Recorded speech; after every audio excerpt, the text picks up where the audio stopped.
Grandpa Mosh, you do music, right? Yes, sir. Can you tell me about it? Well, I'm in a band called Lost Dutchman. We do, I know people kind of slide us into that category of stoner metal.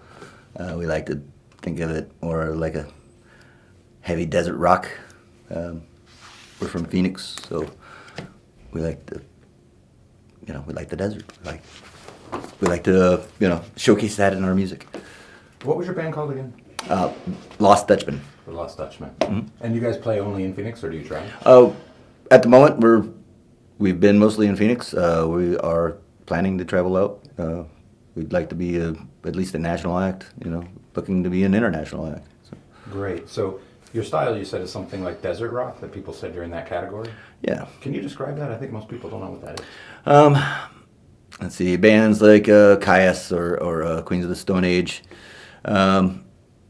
Get that real kind of rough, distorted guitar sound. I don't know. It's hard to explain exactly. You'd have to.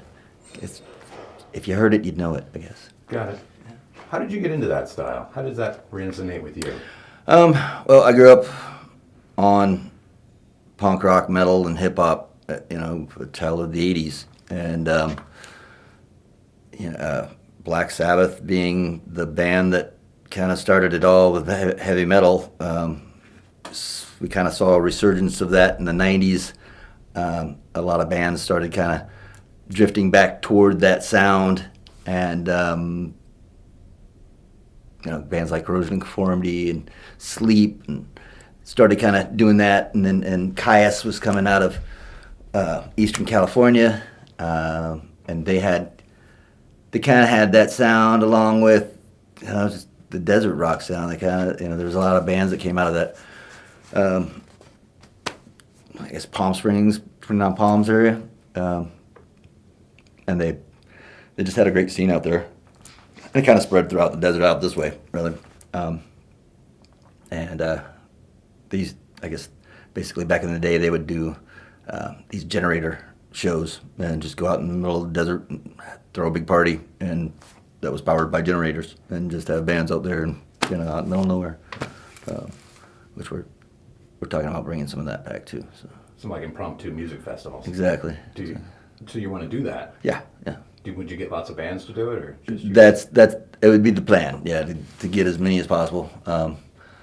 It costs money, Yeah. and but I figure if we can put enough resources together, it shouldn't be an issue. Mm-hmm. Just gotta find the right place to do it. Is that the kind of thing you got to do on the sly? Yeah, well, even if you didn't, I think it'd be more fun that way, So. Right. So where do you guys plan to go in the future? Like, how do you want to develop? We're looking at, we've got some sponsors. We're starting our own record label. We're going to shop ourselves around. We'd like to get a booking agent, just really start hitting the ground running, and but we're working on another album. We put our first out last year. It was EP. We're wanting to do a full-length LP this time, and as soon as we get all that together, probably within the next 6 months, we'd like to really start a national tour with it, and maybe even a world tour. Who knows? Do you write all your own songs, or is there a Yes. few covers on every album? Not on the albums. No, we play some covers during the show. Just songs we enjoy playing. Do they fit with your style? Not necessarily. I mean, we turn them into our version of those songs. Yeah. So yeah, they fit the genre somewhat, but like for instance, we played a Misfit song called Skulls, and it's kind of hard to turn straightforward punk rock like that into a more bluesy heavy metal style. So the band name Lost Dutchman, there's a meaning to that, right? Yep. Lost Dutchman were named after the Lost Dutchman, who was Jacob Waltz. He was a prospector. Came from the Apache. Well, he was German, actually. He wasn't Dutch at all. But he was a prospector out in the Superstition Mountains up by Apache Junction, which that in and of itself has its own little crazy legends too. It was Geronimo's fortress basically at one point. A lot of weird things happen out there. But anyway, Jacob Waltz was found this gold mine, and when he died, there was, I guess he had about close to 300 pounds of gold underneath his bed and whatnot, and a weird treasure map. Nobody's ever found it since. I'm sure it's been over 100 years. I'm not sure exactly when he died, but I think it was right around the turn of the 20th century. So, yeah, that's where we get our name anyway.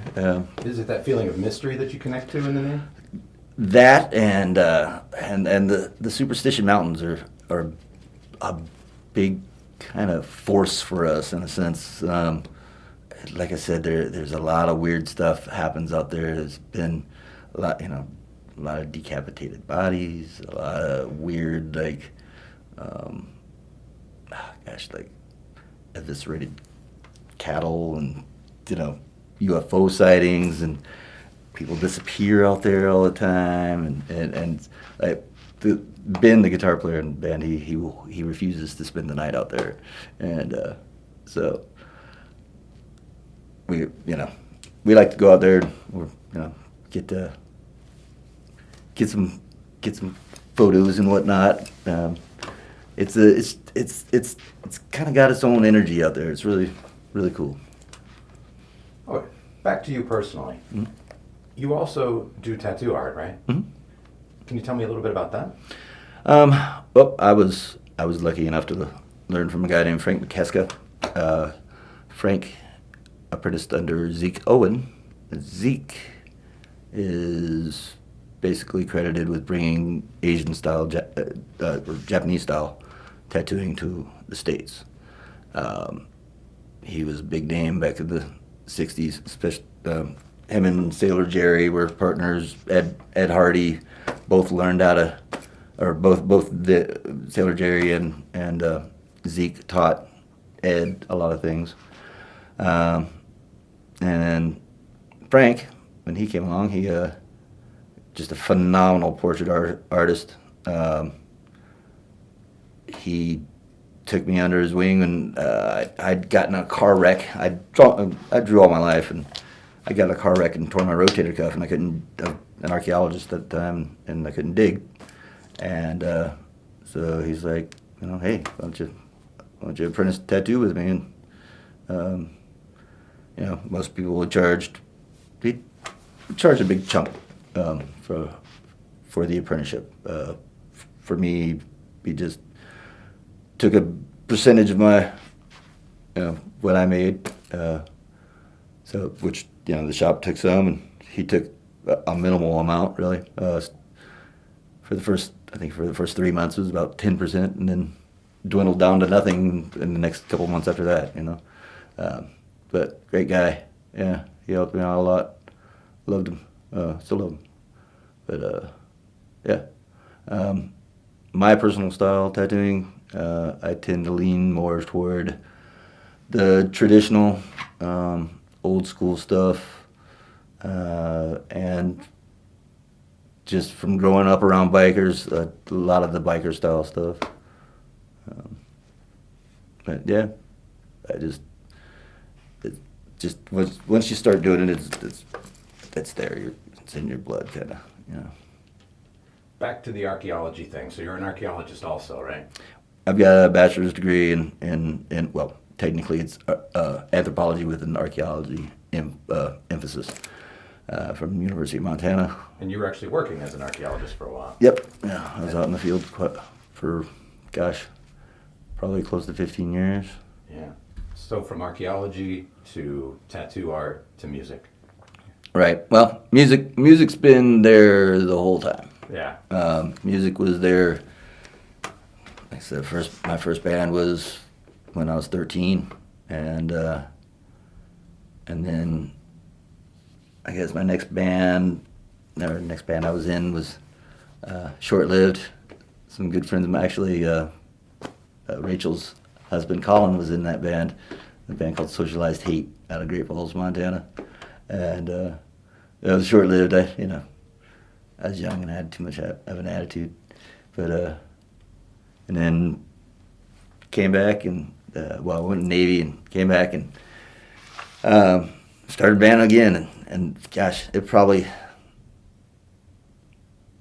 probably 3 or 4 bands before we got to a band called Mudhole, which we were out of Great Falls. We one day I remember all these old hardcore bands, especially the guys out of New York. They had the X, and it's like again, X with NYHC, so New York hardcore, and I just did one. It said Great Falls hardcore, and strangely enough, that's still a big deal in Great Falls, Montana. I went home and I actually tattooed that on a few people, and for what it's worth, I get credited with being the founder of that, which is great. It's great to be a hometown hero sometimes, even if it's a small hometown. Cool. So you said that you could do some music for us here, right? Sure. Can you play right now? Yeah. It's kind of strange with no accompaniment, but let's do some New Orleans, I guess.